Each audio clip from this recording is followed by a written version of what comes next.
नमस्कार मित्रमैत्रिणींनो, स्वागत आहे आपल्या यूट्यूब चॅनलवर ज्याचे नाव आहे सोपी व्याख्या।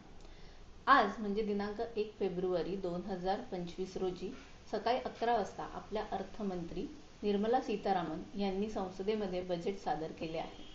या बजेट नंतर अनेक रील्स किंवा अनेक फोटोज व्हायरल होत आहेत, ट्रेंड होत आहेत किंवा व्हॉट्सअप ग्रुपवरती फिरतात। ह्यापैकी सगळ्यात महत्त्वाचं म्हणजे एक असा टेबल फिरतो आहे ज्याच्यामध्ये इन्कम स्लॅब्स आणि किती आपल्याला टॅक्स भरावा लागेल हा एक टेबल आहे। आणि दुसरी एक न्यूज फिरते आहे ती म्हणजे की 12 लाखांपेक्षा कमी जर उत्पन्न असेल तर आपल्याला 0% टॅक्स भरावा लागेल। पण हे दोन्ही जेव्हा एकत्र फिरतंय तेव्हा लोकांमध्ये हा संभ्रम निर्माण झालाय किंवा त्यांना हा प्रश्न पडलाय की जर टॅक्स स्लॅबचा जो टेबल आहे त्याच्यामध्ये जर दाखवलं असेल की 8 लाख ते 12 लाखांपर्यंत जर माझं उत्पन्न असेल तर मला 10% टॅक्स भरायचा आहे, आणि दुसरीकडे न्यूजमध्ये म्हणतायत की 12 लाखांपेक्षा कमीच्या उत्पन्नावरती मला काहीच टॅक्स भरायचा नाही, तर ह्या दोन्ही गोष्टी एकाच वेळी कशा शक्य आहेत? चला तर मग तेच समजून घेऊया आपल्या आजच्या या व्हिडिओमध्ये। आता जर तुम्ही न्यूजमध्ये बघितलं असेल तर तुम्ही नवीन टॅक्स स्लॅब ही बघितली असेल। सो नवीन टॅक्स स्लॅब आणि मागच्या वर्षी काय टॅक्स स्लॅब होती हे आपण बघूया। पण ही नवीन टॅक्स स्लॅब एक्सप्लेन करायच्या आधी मला तुम्हाला एक मुद्दा आहे जो नक्कीच एक्सप्लेन करावासा वाटतो, तो म्हणजे की जुनी कर प्रणाली आणि नवीन कर प्रणाली। सो बऱ्याच लोकांना हेही कन्फ्युजन होत आहे की ही जुनी कर प्रणाली म्हणजे मागच्या वर्षीची की काय आणि नवीन कर प्रणाली म्हणजे या वर्षीची की काय। तर असं नाहीये। जुनी कर प्रणाली ही आधीपासून अस्तित्वात होती आणि 2020 साली जेव्हा सीतारामन यांनी बजेट मांडलं तेव्हा त्या वर्षीच्या बजेटमध्ये त्यांनी नवीन कर प्रणाली ही नव्याने इंट्रोड्यूस केली। सो ह्या 2020 नंतर तुम्हाला जेव्हा जेव्हा तुम्ही टॅक्स भरणार आहात तेव्हा तेव्हा वैयक्तिक करदात्यांना हा ऑप्शन आहे की तुम्ही जुनी टॅक्स प्रणाली निवडणार आहात का नवीन टॅक्स प्रणाली निवडणार आहात। सो त्याप्रमाणे तुम्ही कुठचीही टॅक्स प्रणाली निवडू शकता आणि त्यामध्ये आपला टॅक्स भरू शकता। मग परंतु केंद्र सरकार हे 2020 पासून सातत्याने हा प्रयत्न करते की जास्तीत जास्त लोकांनी ही नवीन कर प्रणाली अवलंबली पाहिजे, आणि या वर्षीच्या आपल्या बजेटमध्ये सुद्धा आपल्याला हेच प्रामुख्याने बघायला मिळालं आहे।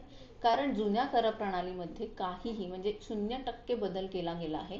जे काही बदल केले गेले आहेत ते सगळ्या नवीन कर प्रणालीमध्ये बदल केले गेले आहेत। मग ह्या नवीन कर प्रणालीमध्येच मागच्या वर्षी जे टॅक्स स्लॅब्स होते ते काय होते आणि या वर्षी काय होते ते बघूया। सो मागच्या वर्षी जो टॅक्स स्लॅब होता 0 ते 3 लाखांपर्यंतचं उत्पन्न ह्याला 0% टॅक्स होता। त्यानंतर 3 ते 60 लाखाचं इन्कम ह्याला 5% टॅक्स भरावा लागत होता। 7 ते 10 लाखांपर्यंतचं इन्कम ह्याला 15% टॅक्स भरावा लागत होता। 10 ते 12 लाखांपर्यंतचं इन्कम ह्याला 15% टॅक्स भरावा लागत होता। 12 लाख ते 15 लाख हे 20% होतं, आणि 15 लाखांच्या वरती तुमचं कितीही उत्पन्न असलं की तुम्हाला 30% टॅक्स हा भरावा लागत होता। परंतु यावरच्या बजेटमध्ये ह्याच टॅक्स स्लॅब्समध्ये बदल करण्यात आले आहेत। तर त्याप्रमाणे की आता तुमचं जर इन्कम 4 लाखाच्या खाली असेल तर तुम्हाला 0% टॅक्स भरावा लागणार आहे। 4 लाख ते 8 लाख यामध्ये जर तुमचं इन्कम येत असेल तर तुम्हाला 5% कर भरावा लागेल।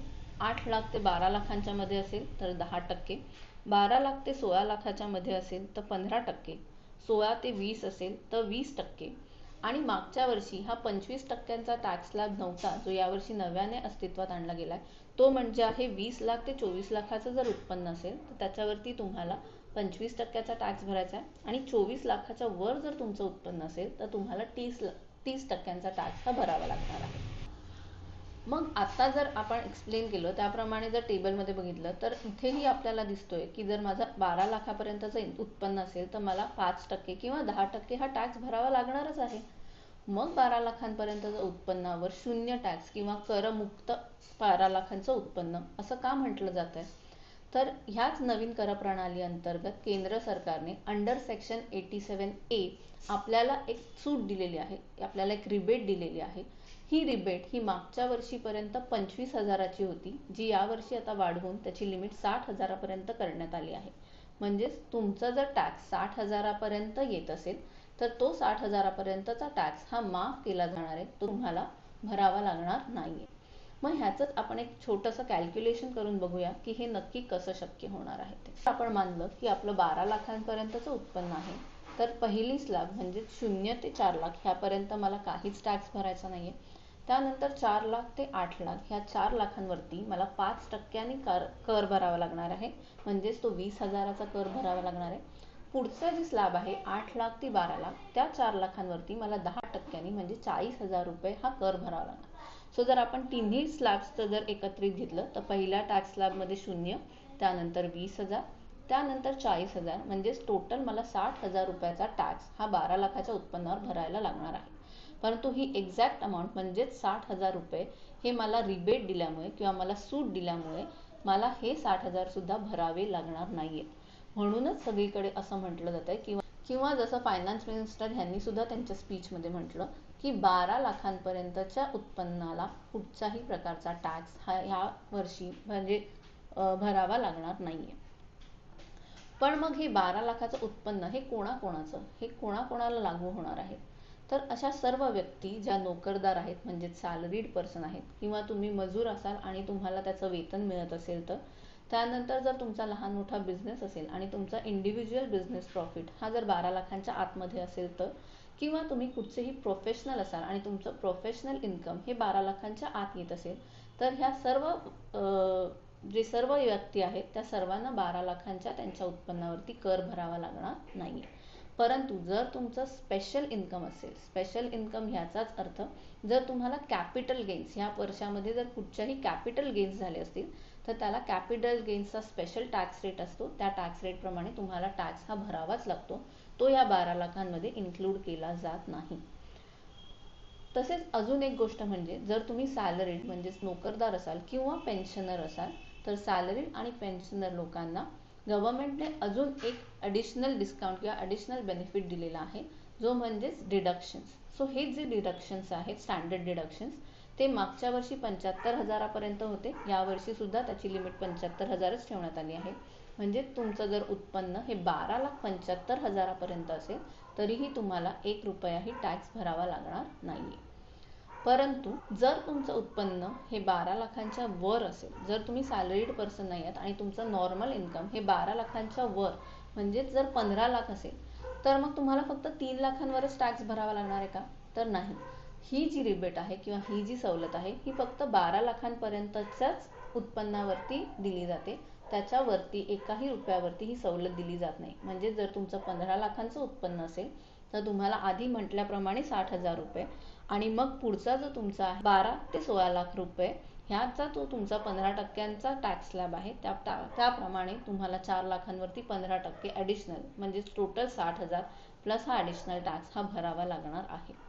हेच जर कॅल्क्युलेशन आपण मागच्या वर्षीच्या टॅक्स स्लॅब्स प्रमाणे जर केलं, म्हणजे मागच्या वर्षी जर मला 12 लाख रुपये इन्कम आलं असतं तर मला किती टॅक्स भरावा लागला असता, हे जर आपण मागच्या वर्षीच्या टॅक्स स्लॅब प्रमाणे कॅल्क्युलेट केलं तर पहिला जो टॅक्स स्लॅब होता तो होता 0 ते 3 लाख, जिथे मला 0% कर भरावा लागणार आहे. त्यानंतरचा टॅक्स स्लॅब आहे 3 लाख ते 7 लाख, इथे मला 5% म्हणजेच 20,000 रुपये टॅक्स भरावा लागणार. त्याच्यानंतरचा टॅक्स स्लॅब आहे 7 लाख ते 10 लाख, ह्याच्यावरती मला 10% म्हणजे परत 30,000 रुपयाचा टॅक्स भरावा लागणार. आणि त्याच्या पुढची टॅक्स स्लॅब म्हणजेच 10 ते 12 लाख, ह्याच्यावरती मला अजून 30,000 रुपये, म्हणजे टोटल जर मागच्या वर्षी 12 लाखाचं उत्पन्न जर मला झालं असेल तर मला 80,000 रुपयाचा टॅक्स हा भरावा लागला असता, जो या वर्षीच्या टॅक्स स्लॅबप्रमाणे किंवा नवीन जे चेंजेस केले गेले आहेत टॅक्सेसमध्ये त्यामुळे मला 1 रुपया सुद्धा भरावा लागणार नाही. म्हणूनच नवीन टॅक्स स्लॅबप्रमाणे मला 80,000 रुपयाचा फायदा होणार आहे जोपर्यंत माझं उत्पन्न हे 12 लाखांपर्यंत आहे तोपर्यंत. तर मला आशा आहे की हे नवीन टॅक्स स्लॅब्स काय आहेत आणि ह्याचा कोणाकोणाला किती फायदा होऊ शकतो हे तुम्हाला आता स्पष्ट झालं असेल आणि आता तुमच्या मनात कसलंही कन्फ्युजन राहिलं नसेल. तसेच जर तुम्हाला बजेट म्हणजेच काय हे जर मुळातून समजून घ्यायचं असेल तर आम्ही ह्याच्या आधीचा व्हिडिओ हा बजेटवरती केला आहे. त्याची लिंक तुम्हाला वरती आयकनमध्ये मिळेल, ती तुम्ही जाऊन क्लिक करू शकता आणि तो व्हिडिओ आधी बघू शकता. तसेच तुम्हाला हा व्हिडिओ कसा वाटला, तुमचे अजून काही जर डाऊट्स असतील ह्याच्याबद्दल तर तुम्ही आम्हाला कमेंट बॉक्समध्ये नक्कीच कळवा. जर तुम्हाला हा व्हिडिओ आवडला असेल आणि तुम्हाला हा माहितीपर वाटला असेल, तुम्हाला हा हेल्पफुल वाटला असेल तर तो जास्तीत जास्त लोकांपर्यंत शेअर करा आणि या चॅनलला सबस्क्राईब करायला विसरू नका. चला तर मग भेटूया सोप्या व्याख्याच्या पुढच्या व्हिडिओमध्ये. तोपर्यंत असेच हसत राहा, खुश राहा आणि नवनवीन गोष्टी शिकत राहा. धन्यवाद.